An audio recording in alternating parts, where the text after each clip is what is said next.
Ready start.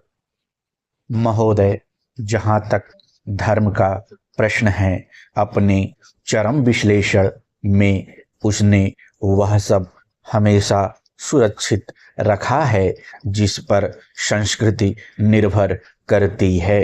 दूसरी ओर धर्म को उसकी निष्ठुरता और क्रूरता के लिए जितना भी धिक्कारा जाए उतना कम है, परंतु इसके साथ ही यह भी मानना पड़ेगा कि धार्मिक चेतना की परिधि में कुछ आश्चर्यजनक मानसिक तथ्य सामने आए हैं।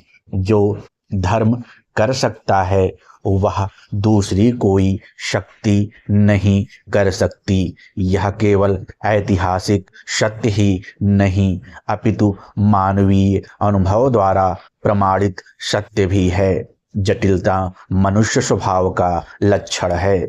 स्वभाव की जटिलता की अभिव्यक्ति जन्मजात शारीरिक प्रवृत्तियों, स्वार्थपूर्ण कार्यों के साथ साथ परोपकारी विचारों और कार्यों द्वारा होती है। धर्म मनुष्य को अच्छे विचारों और कर्मों की ओर प्रवृत्त करने से कुछ अधिक भी दे सकता है।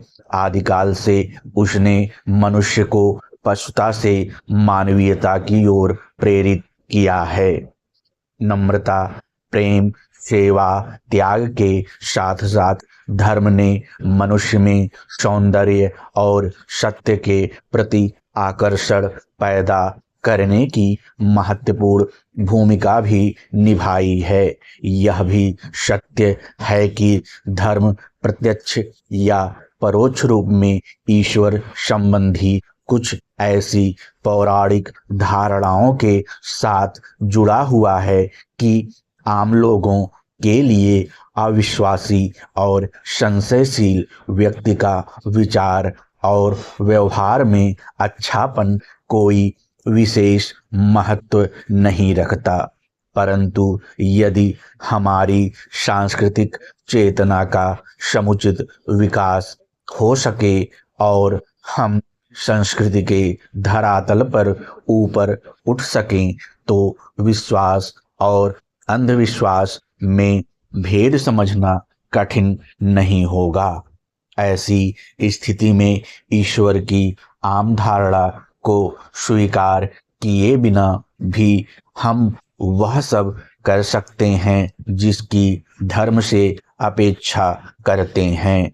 धर्म का नैतिक और मानवीय पक्ष कोई कम महत्व नहीं रखता। संस्कृति मनुष्य में एक अलग प्रकार की मानसिकता के विकास में सहायक सिद्ध होती है।